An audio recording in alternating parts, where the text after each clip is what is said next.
Buenas tardes, mi nombre es Fernando Ernesto Rivera Mezquita. Hoy vengo a hablar sobre uno de los hitos de corrupción que más impacto tuvo en el país a lo largo de los últimos años.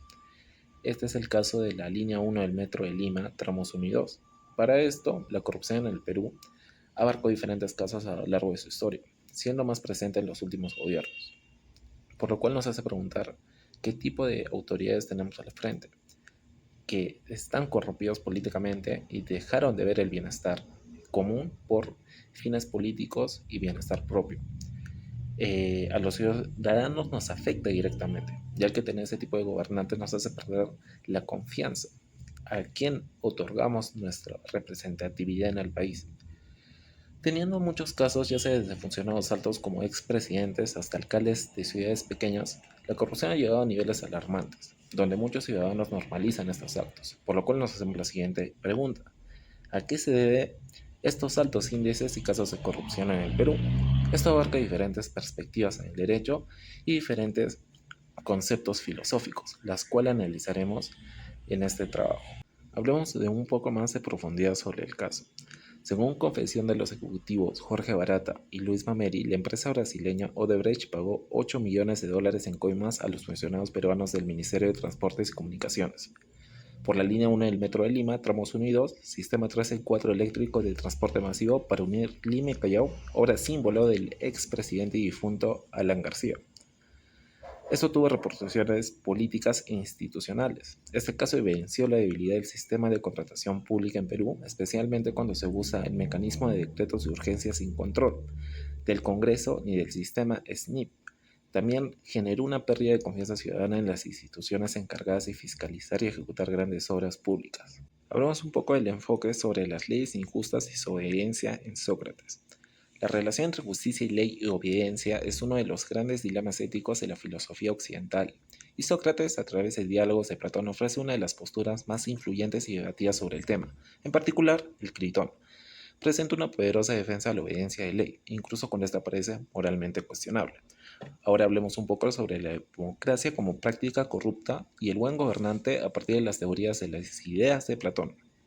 Platón propone el gobierno de los filósofos, es decir, de aquellos que han sido educados para contemplar las ideas y sobre todo la idea de bien. Este tipo de gobernante no busca el poder de ambición, sino por deber, ya que entiende la política como un servicio al orden y la justicia, hasta que los filósofos sean reyes, o los reyes y los príncipes de este mundo sean verdaderos filósofos. No habrá fin para los males de los estados. ¿Cómo podríamos aplicar esta perspectiva de Platón al caso de la línea 1 del Metro de Lima? Desde esta perspectiva, el caso de la línea 1 puede leerse como una manifestación de degeneración del sistema democrático. Líderes elegidos por el pueblo que, lejos de actuar por bien común, responden a intereses particulares o empresariales.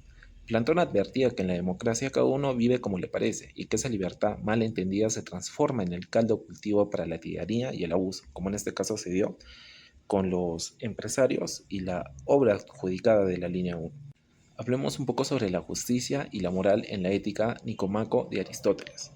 En la ética a Nicomaco, Aristóteles concibe la justicia como una virtud perfecta, ya que se relaciona con el bien del otro y con la vida en comunidad. Distingue entre una justicia general, que consiste en la obediencia a la ley, y el actuar moral en pro del bien común, y una justicia particular, que regula las relaciones entre individuos a través de la equidad y la distribución justa de bienes y castigos. La moral, por su parte, se basa en la adquisición de hábitos virtuosos que permiten alcanzar la eudamonía, en este caso viene a ser felicidad, entendida como la realización plena del ser humano en armonía con la razón. Así, justicia y moral se integran como componentes esenciales de la vida virtuosa y racional. ¿Cómo lo podríamos aplicar en este caso del Metro de Lima tramo 1? Desde la perspectiva de Aristóteles, se guía por tres factores, que sería la violación de la justicia en general. Los funcionarios implicados actuaron en contra de las leyes y el bien común, priorizando intereses personales. La segunda sería injusticia distributiva. La asignación de la obra no se basó en el mérito o la equidad, sino en acuerdos ilícitos. La tercera sería falta de virtud moral. Las acciones de los involucrados reflejan una carencia de virtudes como la honestidad y la integridad, esenciales para la eudemonía. felicidad.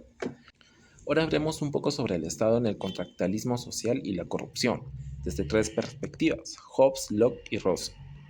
Hobbes. En Leviatán, Hobbes plantea que sin Estado los humanos viven en una guerra constante. El hombre es lobo del hombre. El Estado surge del contrato social para imponer orden. La corrupción ocurre cuando el Estado pierde su poder absoluto, lo que puede llevar al caos. Locke. Para Locke, el contrato social crea un Estado que protege los derechos naturales: vida, libertad y propiedad. Si el gobierno se corrompe y no cumple esta función, el pueblo tiene derecho a derrocarlo. Y desde la perspectiva de Rawls sostiene que el contrato social debe expresar voluntad general. La corrupción aparece cuando el Estado se aleja de esa voluntad y los intereses particulares dominan, traicionando la libertad e igualdad del pueblo. Ahora veamos qué nos dice sobre el deber moral de Kant. Kant sostiene que la única cosa absolutamente buena es la buena voluntad, y esta se manifiesta cuando una persona actúa por deber, no por inclinación o convivencia. El valor moral de una acción reside en la intención de la gente, no en el resultado. Una frase célebre sería: obrar para deber es obrar por respeto a la ley moral. El deber moral kantiano está ligado a la autonomía de la razón. Los seres humanos son fines en sí mismos y no deben ser usados como medios. El respeto al deber es, por tanto, una expresión de libertad racional. Conclusiones y una propuesta de solución desde estas perspectivas. La corrupción en el Perú no solo es un problema legal o político, sino una profunda crisis moral y cultural. Desde la mirada de grandes filósofos como Kant, Platón, Aristóteles y Sócrates, entre otros, es evidente que la solución exige mucho más que leyes y castigos. Requiere formar ciudadanos virtuosos, conscientes de su deber, guiados por la razón y comprometidos con el bien común. Una propuesta de solución sería, por ejemplo, desde la perspectiva de Platón en la República, argumenta que los líderes deben ser sabios y virtuosos, educados para buscar el bien común y no el interés personal. Propone una formación filosófica de los gobernantes, lo que en el contexto actual puede entenderse como la profesionalización de la ética del liderazgo. Desde una perspectiva como la de Aristóteles, en política sostiene que el buen gobierno debe estar al servicio de la vida buena de los ciudadanos y no de los intereses privados de los gobernantes. Como tal, para propuestas concretas a la actualidad sería crear una Escuela Nacional de Formación Ética para la Función Pública con formación obligatoria en filosofía, política, ética y servicio al ciudadano, además de establecer pruebas éticas y psicológicas como parte del proceso de selección para cargos públicos de alto nivel. Eso nos llevaría a tener gobernantes más preparados y listos para diferentes perspectivas dentro de la política peruana. Eso sería todo. Gracias.